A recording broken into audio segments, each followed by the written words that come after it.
Assalamualaikum warahmatullahi wabarakatuh. Saya Muhammad Syarif dari manajemen 18A. Saya akan mempresentasikan hasil dari tugas psikologi bisnis dengan kasus dampak komunikasi bisnis terhadap kinerja organisasi di perusahaan Honda Prospek Motor.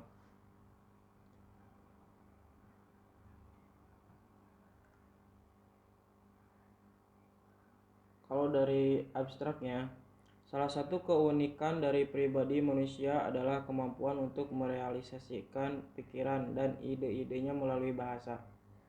Dengan evolusi sosial bahasa, terutama bahasa pidato, manusia mampu memperlebar gap antara dirinya dan masyarakat.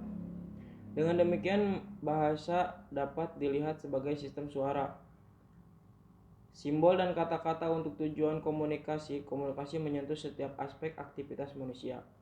Komunikasi bisnis adalah setiap komunikasi yang digunakan untuk mempromosikan produk, layanan, atau organisasi dengan tujuan melakukan penjualan.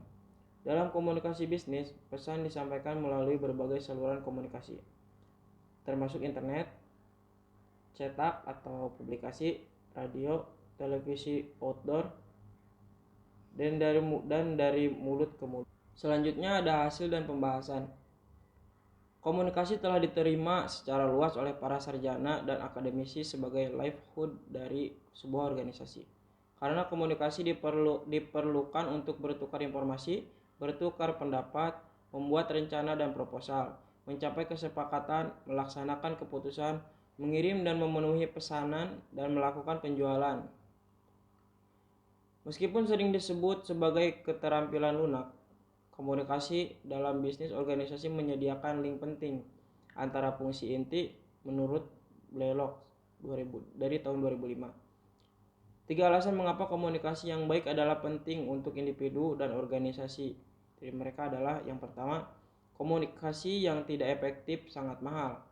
Kemampuan untuk berkomunikasi dinilai sebagai faktor yang paling penting dalam membuat manajer dengan dipromosikan oleh pelanggan. Itu dari Harvard Business Review. Yang kedua ada perubahan lingkungan dan meningkatkan kompleksitas dari tempat kerja dari abad ke-21 membuat komunikasi lebih penting. Kolaborasi yang memungkinkan organisasi untuk memanfaatkan potensi kreatif dari tenaga kerja yang beragam tergantung dan komunikasi. Dan yang ketiga, ekonomi dunia menjadi semakin mengglobal. Pada akhir abad ke-20 dari 80% produk Amerika Serikat bersaing di pasar internasional. Investasi langsung perusahaan asing berbasis di luar Amerika Serikat tumbuh dari 9 triliun US dollar pada tahun 1966 menjadi lebih dari 300 triliun. Pada tahun 2002 banyak produk asumsikan sebagai orang Amerika. 5 dibuat di luar negeri, sementara banyak merek dianggap internasional yang dibuat di Amerika Serikat. Menurut pakar manajemen dari 1998 sampai 2001, komunikasi bisnis melibatkan aliran konstan informasi. Umpan balik merupakan bagian integral dari komunikasi bisnis. Organisasi hari ini sangat besar dan mereka melibatkan sejumlah besar orang. Ada berbagai tingkat hierarki dalam suatu organisasi. Semakin besar jumlah tingkat, yang lebih sulit adalah tugas mengelola organisasi. Komunikasi di sini memainkan peran yang sangat penting dalam proses memimpin dan mengendalikan orang-orang dalam organisasi. Harus ada komunikasi yang efektif antara atasan dan bawahan dalam organisasi, antara organisasi dan masyarakat luas, antara manajemen dan serikat buruh, dan antara lain-lain. Komunikasi sangat penting untuk keberhasilan dan pertumbuhan organisasi. Oleh karena itu, kesengajaan komunikasi seharusnya tidak diperbolehkan terjadi dalam organisasi apapun. Yang selanjutnya, para manajer menggunakan surat dan memo untuk komunikasi tertulis. Perusahaan bisnis harus mengirim informasi tentang barang dan jasa mereka kepada pelanggan atau konsumen. Teknik promosi yang mereka melakukan melalui iklan video, publisitas, penjualan pribadi, dan penjualan lainnya. Oleh karena itu, setiap tindakan orang yang memberi atau menerima dari informasi orang lain tentang kebutuhan orang itu, keinginan, persepsi, atau pengetahuan dianggap sebagai komunikasi. Namun, efektivitas komunikasi berbeda dari suatu perusahaan ke perusahaan lain. Oleh karena itu, dapat dinyatakan bahwa komunikasi bisnis mungkin bermanfaat untuk beberapa bisnis. Sementara itu kemungkinan tidak untuk bisnis lainnya sebagai akibat dari variasi dalam lingkungan, praktek, kendala atau distorsi konteks dan budaya yang bisa menjadi faktor yang mempengaruhi. Tanda dari suatu organisasi yang benar-benar berlatih komunikasi bisnis yang efektif ditunjukkan oleh sejauh mana variabel komunikasi lain seperti opini bertukar opini, dorongan komunikasi dua arah, memberikan umpan balik, pertimbangan media komunikasi, dan antara lain, mendukung komunikasi bisnis yang efektif dan berkontribusi untuk meningkatkan kepuasan kerja. Probabilitas dan kredibilitas publik. Beberapa perusahaan menekankan komunikasi bisnis yang efektif, tetapi tidak dengan maksud untuk meningkatkan moral, melainkan untuk mencapai peningkatan efisiensi dan probabilitas bisnis. PT Honda Prospect Motor. Lanjut.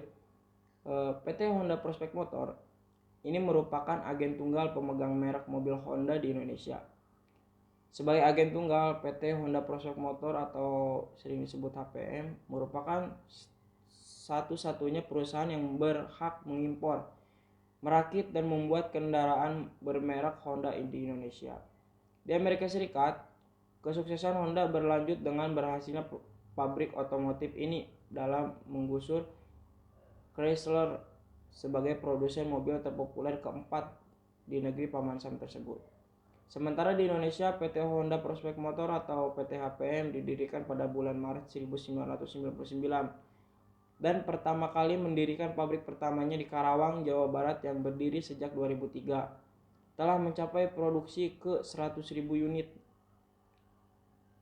Tak hanya merayakan produksi ke 100.000 saja, PT HPM pun meresmikan line-off perdana untuk Honda CR-V generasi ketiga, sekaligus menjadi indikasi bila SUV terbaru racikan pabrik berlogo H tersebut tak lama lagi sudah bisa dinikmati konsumen. Kedua seremoni itu tidak bisa dikatakan dua momentum bintang bagi PT HPM di awal 2007 karena ternyata masih ada satu bintang lagi, yaitu pabrik PT HPM di Karawang itu kini sudah dilengkapi perangkat canggih berupa robotik penting yang menyedot investasi hingga 1 juta dolar atau setara dengan 9,5 miliar rupiah. Jadi kesimpulannya, perusahaan umumnya menekankan masalah komunikasi bisnis yang efektif dan bahwa sejauh mana pabrik komunikasi bisnis yang efektif yang terkait dengan kategori bisnis atau layanan maupun manufaktur dan ukuran bisnisnya dalam mikro, kecil, menengah, atau besar. Studi ini juga menentukan bahwa sejauh mana perusahaan mempraktikkan komunikasi bisnis yang efektif, di mana perusahaan mencapai kepuasan mendorong kerja, omset, penjualan, pengurangan biaya, profitabilitas, pertumbuhan pelanggan atau basis klien, kepuasan pelanggan atau klien, meningkatkan pasar, sumber daya manusia meningkat atau kepuasan staf, tingkat peningkatan tanggung jawab sosial, tingkat peningkatan barang atau kualitas layanan, tingkat peningkatan volume penjualan, pencapaian tujuan jangka pendek dan jangka panjang, kepuasan dengan praktik bisnis perusahaan atau dengan berkenaan dengan perhatian kepada pelanggan atau klien pesaing, dan menggunakan merespon informasi yang relevan yang berkaitan dengan pelanggan atau klien dan pesaing, dan akhirnya kepuasan dengan kinerja perusahaan secara keseluruhan dalam organisasi bisnis perusahaan tercapai dengan maksimal. Itu yang dapat saya sampaikan dari PowerPoint tersebut. Kurang lebihnya mohon maaf. Wabillahi taufiq wal hidayah. Wassalamualaikum warahmatullahi wabarakatuh.